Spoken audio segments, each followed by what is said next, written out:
Assalamualaikum warahmatullahi wabarakatuh. Saya Mardia binti Rahim akan membentangkan kajian saya yang bertajuk Kesan Pembelajaran Berasaskan Masalah terhadap Pencapaian Teknologi Hijau, Pemikiran Lestari dan Tingkah Laku Lestari.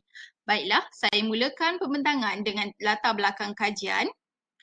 Pada tahun 2009, Malaysia telah mendeklarasikan dasar teknologi hijau kebangsaan dengan 4 tonggak iaitu alam sekitar, ekonomi dan sosial serta tambahan 1 tonggak iaitu tenaga dibandingkan dengan 3 tonggak utama dalam pendidikan untuk pembangunan lestari.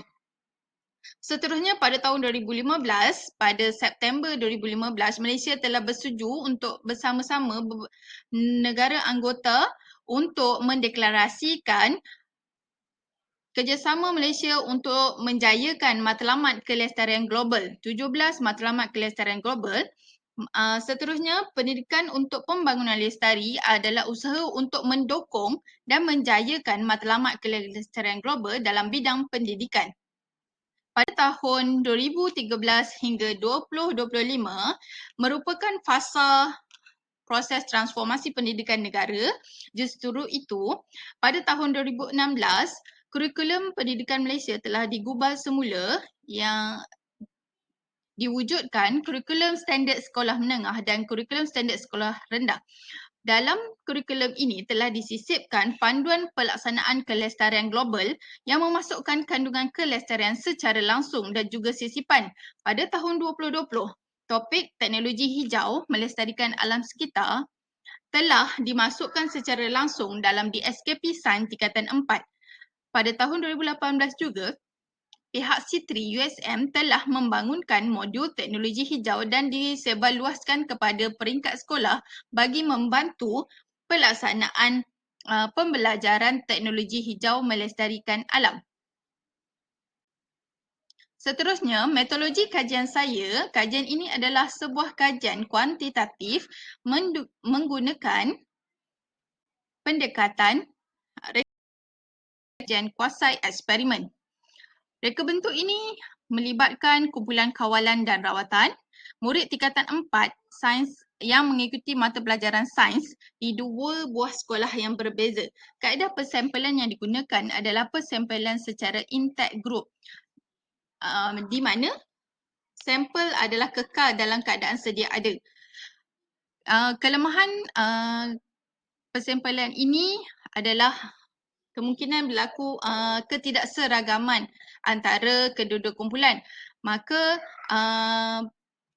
satu ujian t-test telah digunakan bagi mengawal pemboleh ubah covariate iaitu daripada skor ujian pra dilakukan sebelum analisa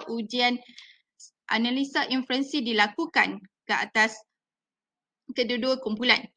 Seterusnya, perbandingan antara kedua-dua kumpulan rawatan dan kawalan menggunakan instrumen pengetahuan teknologi hijau, pemikiran lestari dan tingkah laku lestari.